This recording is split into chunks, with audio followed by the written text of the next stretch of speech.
Hi everyone, and welcome to another Octagon Space Ecotourism video. In this video we're going to go through a couple of hardware upgrades.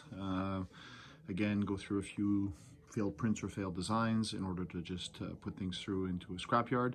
As per previous videos showing the hardware, we're basically looking at the sliding leg mechanism that comes in here. I've actually assembled it wrong, but if I take these pieces here, especially these two rods, and I slide them back in the way that I had it, we're going to see that we have a mechanism on which the legs are actually gonna lock. Let me get that in here, so that'll come in underneath over here, and we can see how that basically slides in and locks in. And if I do that on the other side, I assembled it wrong ahead of the start of the video, my apologies. So if I come in and I bring it in and I do this, we're gonna see that this slides in this way, which is fine. We got some upgraded legs on the back side, which I'm gonna go through. And then down on the front here, basically the evolution of the individual solar clips. This video here should air ahead of the this actually being wired up, but I've actually got some solar cells to basically start to put everything together. So if you look on the back side, I pull these legs out as well, and then I can flip it around and actually have everything kind of hold up. But you can see here the legs are collapsing all over the place. When I pull this out, that flops over, and it's a bit of a nightmare. The legs are really floppy, and so on and so forth. So what I want to do is basically fix that, which is the design in the white on the back side. And I'm going to go through the evolution of the clips so that we can then get into assembly, I guess with the soldering and the installation of the actual solar panels or solar cells, so that we can put together a solar panel. So first let's do that, and then I'll get into this at the end, both of which are reasonably significant.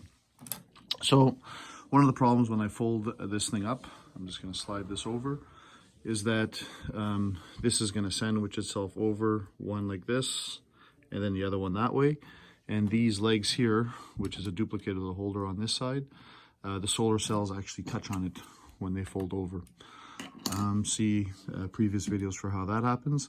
So obviously that's a bad design. So if we look at the new design one, we're going to see, number one, this whole piece is a bit shorter, and number two, this is gone, which is quite important. And also this protrudes, which is a bad idea.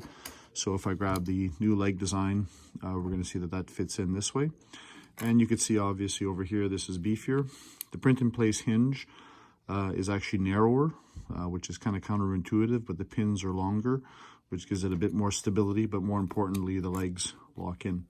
So that being said, I'm going to basically disassemble this, get rid of the old pieces and put in the new ones. So these here, I can just stretch them and pull them out so they pop in or pop out quite easily without any tools.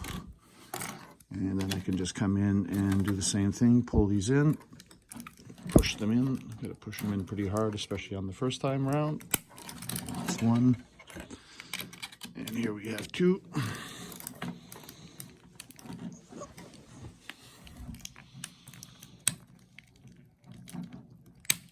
Okay. And there's a trick for getting the legs out. I can just kind of bend this upwards a little bit, and that pops that out. And then I can come in and put the new legs in. So sorry about the white color, basically ran out of printing filament of the other color, and with this in here, I don't know why you're not coming in, but effectively, oh, it's at its limits, so there's minimal amount of bite there, but close enough. So scooch this over onto this side, and we're going to do the same thing. Pop that out, pop this out, put this in. That's one.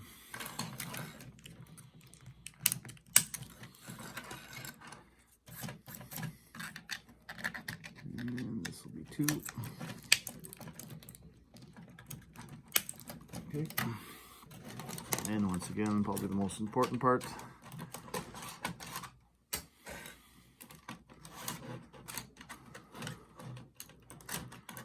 Leg in and get that. Thought the bite was going to be more, but I guess I didn't calc that out too good.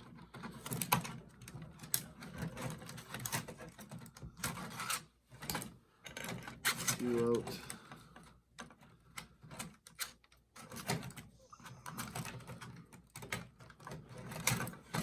And the cool part now is I can retire these guys over here to the scrapyard or throw them out completely.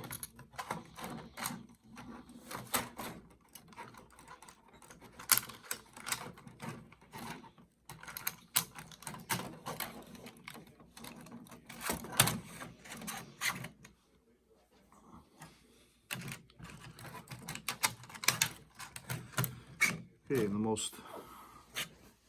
thing that I'm most excited about is these legs actually snapping in that way, so that when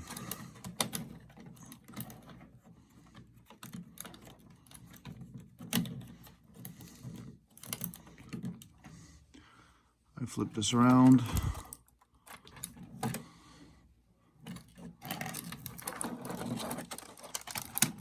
effectively this stands up. You know, I can grab these legs here and move them around without the whole thing falling over. And also the fact that the overlap is a little bit at the end allows a lot more rigidity. So basically the fact that this is out further actually is a bit better for the cantilever. Probably want a bit more of an overlap. Could either print these back further or print these longer. Either which way would be good.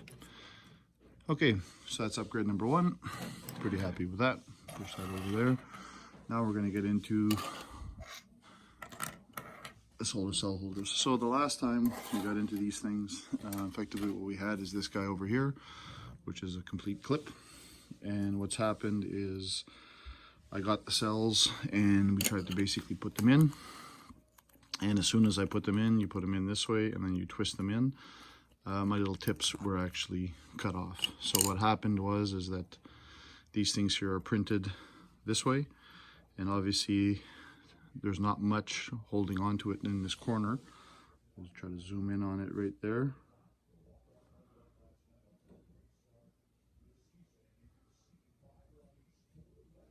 See if we can get some focus on that. A bit further away. And you can see that white part is only the part that's holding on. So I said, okay, well, twisting it in is a bad idea because it shears it off. So the first thing I did is I developed this mechanism which uses the tile clips to basically take this into 2 separate pieces and then confine the cell that way. I did that, but I still sheared the little pieces off, so that didn't work out. So the next thing to do was to actually change the orientation. So by putting the print orientation this way, the question became, can I actually get this thing to hold on to the cell without it breaking? And the answer was yes. So here I got, you know, without, you didn't hear any clip, just sliding it on. You know, it's not hard to clip in, I guess, on this axis. But if I try to hold on to the cell, you know, from it falling out, it actually holds on to it quite well. So being reasonably happy with that, I then moved on to what is this design. So effectively, I basically cut it off into 4 legs, which then come in and hook in this way. It's not very strong in terms of how it holds on, but overall it basically does the job. So I can actually now insert the cell in a diamond shape, and then I just start to twist, and I bite, and I bite, and we're holding on. And normally all what I need to do after that is maybe just give this a bit of a twist, and now we have a solar cell. Now, as per the previous video, we're trying to get some water tightness going on in here, and I've abandoned that for now. But after I got these cells, there's two, I guess, negative and positive leads here and here, as well as on the inside. So, you know, I have to cover this up anyways. So waterproofing for version 1 is gone out as a solid requirement. But the idea of, I'm still using these internal poles, and by getting the cables to basically loop underneath, if water drips along the cables, they're not going to come back up and make contact up in here, where you can bridge the positive and the negative. If it runs along the back of the cell, there's still a risk. But I wanted to put all this together to see how the design holds up.